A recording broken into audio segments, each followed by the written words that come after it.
Hello, dear students. Today I am going to explain chapter number 3 of your Sparrow English for class 7th.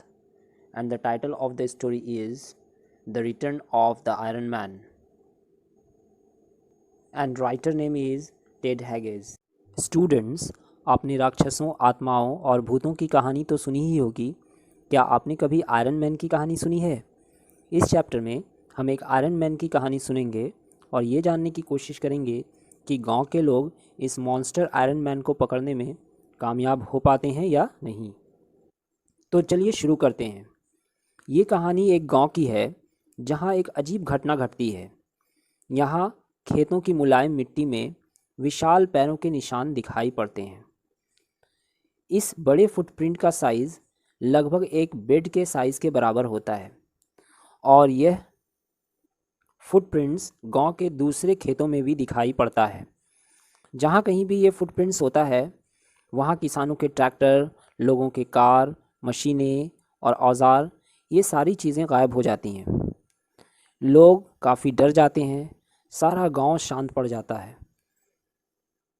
इस घटना के ठीक एक रात पहले जब एक लड़का समुद्र में मछलियां पकड़ रहा होता है तो वह एक बड़े आयरन फिगर को समुद्र से निकलते हुए और सामने पहाड़ी के क्लिफ पे यानी पहाड़ी की चोटी पर जाते हुए देखता है और वह उनके इस बड़े पैरों के निशान को भी नोटिस करता है। गांव के लोग समझ जाते हैं कि ये उसी आयरन मैन के पैरों के निशान है जो उनके ट्रैक्टर, उनके कारों और उनके मशीनों को चुरा कर लेके गया है। वे काफ़ी गुस्सा होते हैं कि आयरन मैन उनके ट्रक को, उनके ट्रैक्टर को और उनके कारों को, मशीनों को लेकर गया है। क्या उन्हें वह खाएगा या क्या करेगा? खैर, लेकिन वो सारी चीज़ें तो अब जा चुकी थी, इसलिए वो इस बात से डर रहे थे कि शायद आयरन मैन फिर दोबारा ना आ जाए और उनके गायों को और लोगों को ना ले जाए। तो वो लोग कुछ करना चाहते थे।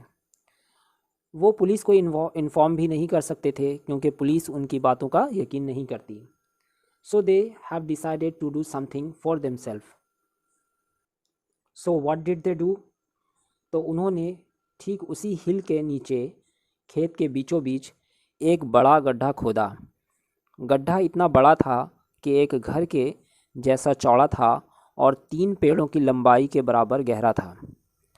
और गड्ढे के ठीक ऊपर उन्होंने पेड़ों की टहनियों को रख दिया और उसके ऊपर फिर स्ट्रॉ डाल दिया और फिर उसके ऊपर मिट्टी डाल दी। ऐसा लग रहा था जैसे अभी अभी खेत जोता गया हो। फिर उन्होंने एक ओल्ड रस्टेड लॉरी वहाँ पे ला के रख दी as a bait. Bait is a thing that is use to trap animals. चूँकि उन्हें आयरन मैन को ट्रैप करना था, इसलिए वहाँ पे एक आयरन की लॉरी ला के रख दी गई और उसे रेड कलर से पेंट कर दिया गया। उन सब का ये ओपिनियन था कि आयरन मैन समुद्र से बाहर आकर जब उस पहाड़ी की तरफ जाएगा और जब वह उस ओल्ड लॉरी को देखेगा जिसका रंग लाल है, तब वह उसे खाने के लिए उस ओर जाएगा। लेकिन इस लॉरी के रास्ते में उसे वह गड्ढा क्रॉस करना पड़ेगा और जैसे ही वह अपने भारी भरकम शरीर के साथ वहां आएगा, वह उस होल यानी गड्ढे के अंदर गिर जाएगा।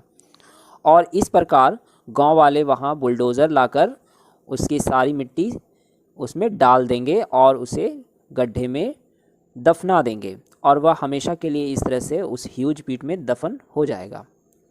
उन लोगों को पूरा विश्वास था कि वे जल्द ही उस आयरन मैन को पकड़ लेंगे। अगली सुबह सभी फार्मर्स इकट्ठा होकर पूरे एक्साइटमेंट के साथ उस गड्ढे के पास आए। उन्हें ऐसा लग रहा था कि शायद आयरन मैन उस गड्ढे में गिर चुका होगा, पर ऐसा नहीं था। वे लोग बहुत सावधानी से उसके पास गए, but they had to be disappointed because the iron man had not come. चूँकि आयरन मैन वहाँ आया ही नहीं था। फिर वो लोग शाम के समय वहाँ गए और उन्होंने पाया कि जैसी चीज़ें रखी थी वो सारी चीज़ें ज्यों की त्यों थी। And the next morning all the farmers went again. पर आज भी सभी चीज़ें वैसी ही थी जैसा वे छोड़कर गए थे और वे लोग इसी तरह दिन के बाद अगले दिन आते रहे, लेकिन वह आयरन मैन नहीं आया। वो सब हैरान थे कि शायद वह अब आएगा या नहीं आएगा। वो लोग ये भी सोच रहे थे कि शायद अब वह कभी नहीं आएगा। अब वह किसान जिसकी लॉरी वहाँ रखी गई थी, वो भी अपने लॉरी को लेकर वहाँ से चला जाता है। अब वहाँ होल वैसे ही रह जाता है और अब तो उस लूज़ मिट्टी के ऊपर घास भी उगने लगे थे। कोई भी उस गड्ढे को भरना नहीं चाहता था, क्योंकि इतने बड़े गड्ढे को भरना कोई आसान काम नहीं था। और इन सब के अलावा असल में उनके मन में एक डर ये भी था कि शायद वह आयरन मैन अब भी आ सकता है, and the whole was the only weapon against him.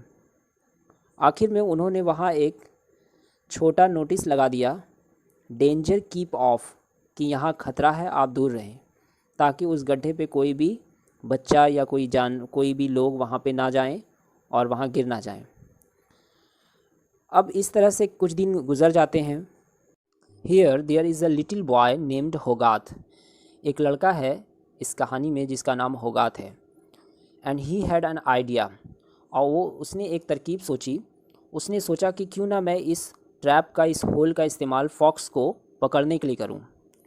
तो उसे कहीं से एक मरी हुई मुर्गी मिल जाती है और वो इस मुर्गी को ट्रैप के ऊपर डाल देता है, उस गड्ढे के ठीक ऊपर डाल देता है, ताकि वो फॉक्स को पकड़ सके। और बगल के ठीक एक पेड़ पे वो चढ़ जाता है। जैसे ही शाम होती है तो वो नज़र दौड़ाता है और वहाँ पे उसे एक फॉक्स नज़र आ जाता है। The boy stopped breathing and the fox stood without moving.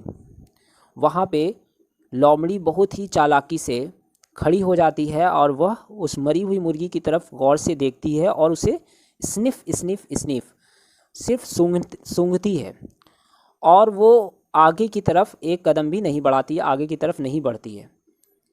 फिर उसके बाद वो इस तरह से उस गड्ढे के चारों तरफ घूमती है, लेकिन और वो सूंघती रहती है, लेकिन वो गड्ढे की तरफ आगे नहीं बढ़ती है।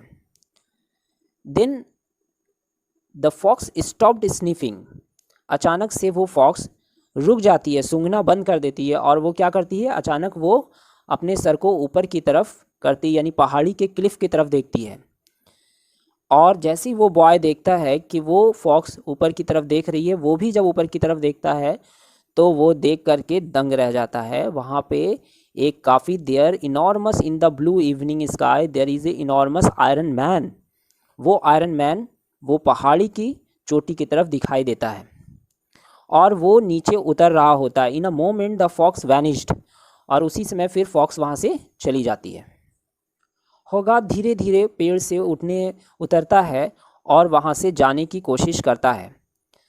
वो जैसे ही सोचता है कि वो अपने घर जाए, अपने फादर से मिले, but at the bottom of the tree he stopped. लेकिन जैसे वो पेड़ से नीचे उतरता है वह रुक जाता है। He could no longer see the iron man against the twilight sky. सांझ के अंधेरे में वह आयरन मैन को नहीं देख पाता है। होगाथ सोचता है क्या वह मॉन्स्टर क्लिफ से सी की तरफ चला गया या वह हिल के नीचे है। इस अंधेरे में होगाथ को सिर्फ खेत नज़र आ रहा था। फिर होगाथ समझ गया कि क्या होने वाला है। थोड़ी ही देर बाद उसे एक स्ट्रेंज आवाज़ सुनाई दी, कुछ तोड़ने और चबाने की आवाज़।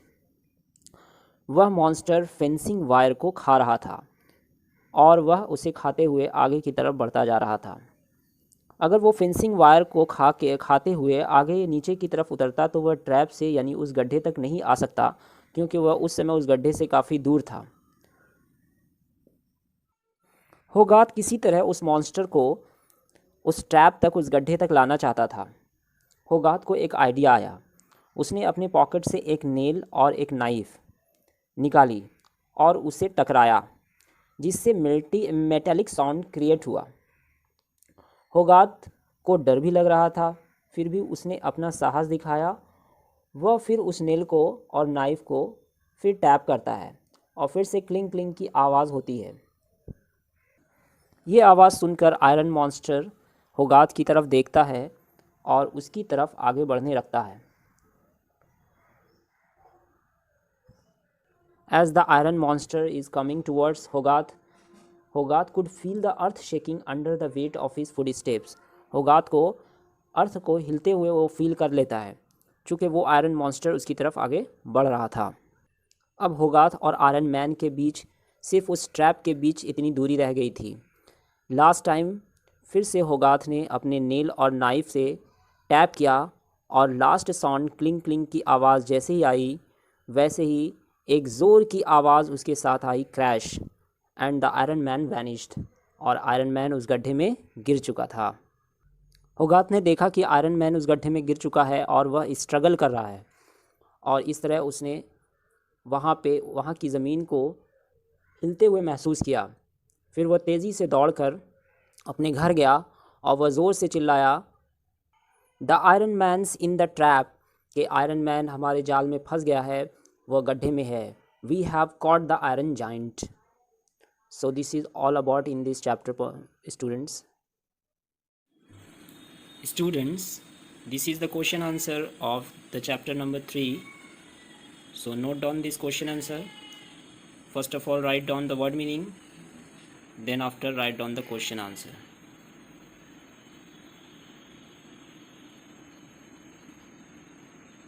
Okay then, thank you.